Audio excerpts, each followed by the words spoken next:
Welcome to everybody. I am Paolo Pelosi, head of the Anesthesia and Critical Care Unit at San Martino Policlinico Hospital in Genoa, Italy. Today we will talk a bit about protective ventilation in obese patients. Watch the PEEP. No conflict of interest to declare in this specific lecture. The patient with obesity, and particularly patients in class 3 with a BMI higher than 40 kg per square meter, are at higher risk to develop postoperative pulmonary complication. Lower risk is in patients in class 1 and class 2. Patients in class 3 have the risk of 6% to develop respiratory failure postoperatively and the risk of 2.4% to need mechanical ventilation. In class 2 and class 1, a risk of 1.4% and risk 1% to need mechanical ventilation. And of course, in non-obese patients, much lower with a risk of around 1% to develop respiratory failure postoperatively and mechanical ventilation risk of 0.5%. Further, patients who develop a mild to severe PPC have an increased risk to have a longer time in the hospital. What happens in obese patients during anesthesia and paralysis? In normal patients, anesthesia and paralysis is associated with a reduction in lung volume with an amount of non-aerated tissue around 3%. In obese patients, the induction of anesthesia is associated with a major decrease in lung volume with an increase in non-aerated tissue of an average 11% and ranging from 5 to 17%. And this is associated with major changes in oxygenation and compliance. Body mass index is associated with the increased risk of the developed atelectasis, mainly in the dependent part of the lung. And this is due to the increased intra-abdominal pressure, which increases the pleural pressure and the transpulmonary pressure, squeezing the alveoli mainly in the dependent part of the lung and promoting airway closure in the middle part of the lung. This is a schematic representation of the regional transpulmonary pressure during mechanical ventilation in obese patients at end inspiration and end inspiration. At end inspiration, at PEEP 0, as you can see here, there is a gradient in pleural pressure and in the aeration, with more perfusion in the collapsed areas. When we have an increase in inspiratory pressure due to the tidal breath, at low tidal volume, there is an increase in transpulmonary pressure, but moderate, and no changes in the area atelectatic. When we apply a recruitment maneuver up to 40 centimeters of water, as you can see here, we have a major increase in transpulmonary pressure, especially in the upper part of the lung, with a squeezing in the capillary vessels, but more importantly, as you can see, in the most dependent part of the lung, with completely recruit, we can reach a transpulmonary pressure up to 38 centimeters of water. So we have to take care about recruitment maneuver, very aggressive in this kind of patients. When we apply PEEP, we have a more homogeneous distribution of transpulmonary pressure from ventral to dorsal lung regions, as well as at end inspiration. When we increase PEEP too much, up to 20 centimeters of water, as you can see here, we have a squeezing of the capillaries with an increase in transpulmonary pressure from non-dependent to the dependent lung region and even more at end inspiration. We know that the end expiratory transpulmonary pressure is a function of body mass index and it becomes more negative, so there is a higher pressure in the pleura compared to the alveoli at higher body mass index. And we know that we need at least 20 centimeters of water in obese patient in supine position to reach a transpulmonary pressure positive from 2 to 4 centimeters of water in order to avoid opening and closing of the alveoli, and mainly in the dependent part of the lung. So we developed a few years ago the concept of protective ventilation in obese and non-obese patients during anesthesia, associating low tidal volume, minimizing hyperinflation, and a certain level of PEEP to minimize opening and closing lung. So the question here is to maintain the lung more closed or more open by application of different level of PEEP. We found also that in obese patients, the association of recruitment maneuver and PEEP was the only maneuver able, as you can see here, to keep the lung open at 5 and 20 minutes, as compared to low level of PEEP at the upper panel of the figure, or recruitment maneuver associated with lower level of PEEP.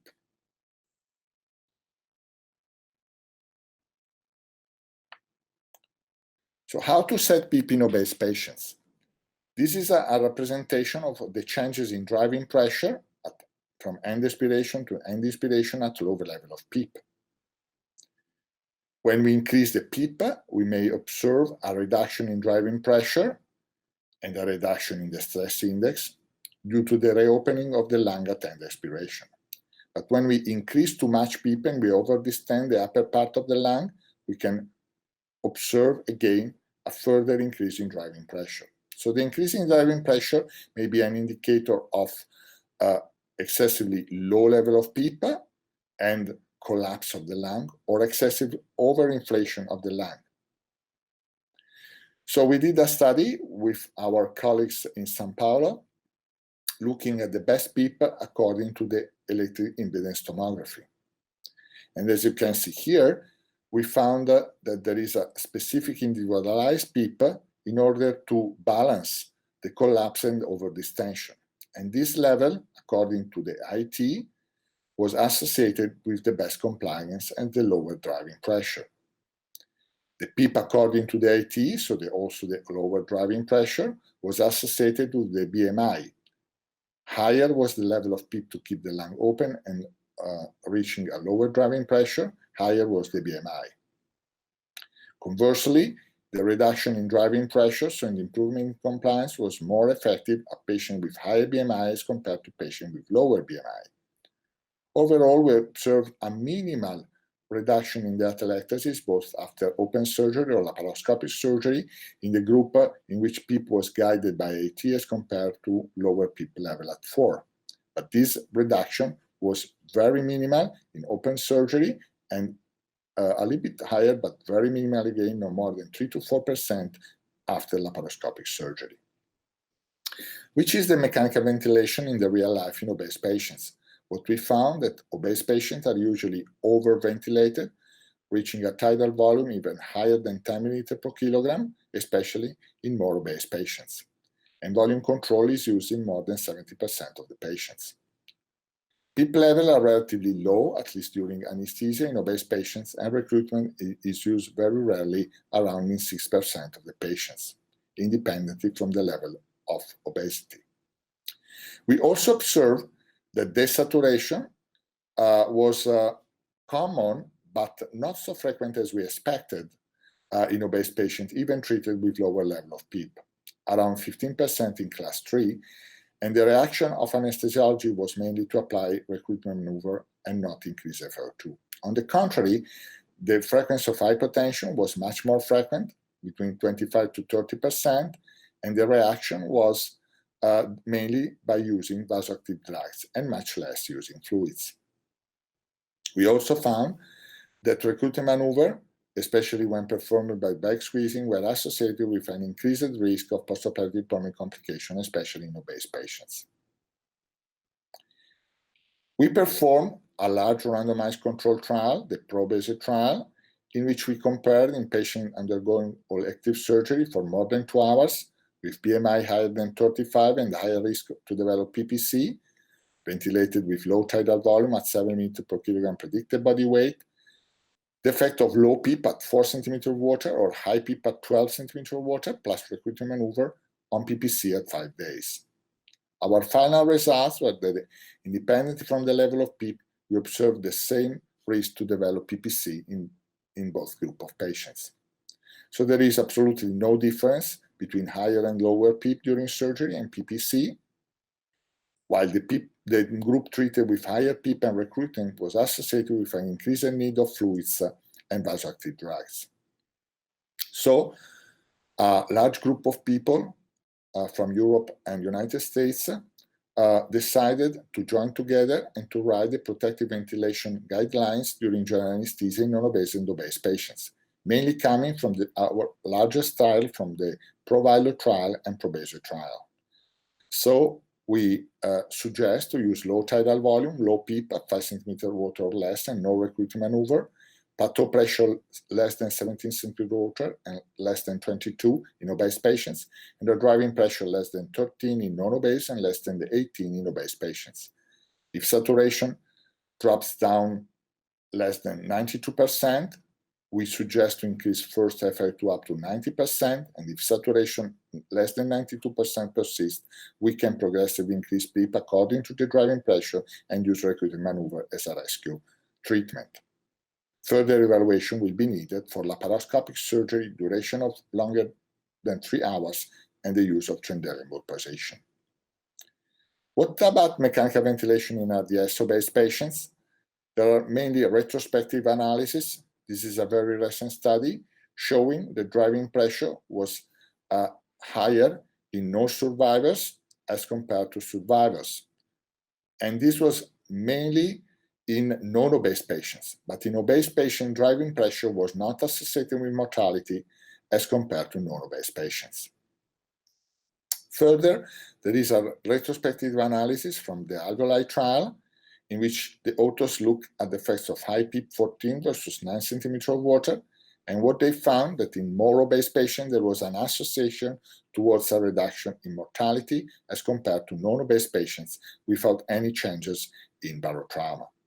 So this data would suggest that in RDS patients with obesity, higher PEEP level might be helpful, but this is not coming from any randomized control trial. Further, prone position improved gas exchange much better in obese patients as compared to non-obese patients with RDS, and also survival appears to be better in prone position in obese patients as compared to non-obese patients with RDS. So prone position appears to be improved survival and gas exchange more in obese than in non-obese RDS patients. Of course, this maneuver requires careful training in order to perform the maneuver in a safety condition. So, to conclude, how I or we ventilate obese patients, and we suggested the I-START protocol. I intubate, anticipate difficult artery management and difficult mask ventilation, pre-oxygenation FiO2 at 100% and use non-invasive positive pressure ventilation, fluids and vasoactive drug readily available for possible hemodynamic impairment. S, set up initial ventilation with tidal volume 4 to 6 ml per kilogram in RDS and 6 to 8 in non-RDS patients, low and moderate PEEP with RDS low PEEP table in RDS, starting with 5 centimeters of water in non-RDS patients, gradually lower FiO2.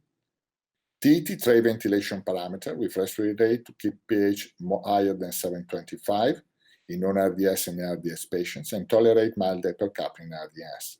PEEP according to the minimal oxygenation and saturation. No recruitment maneuver as a routine.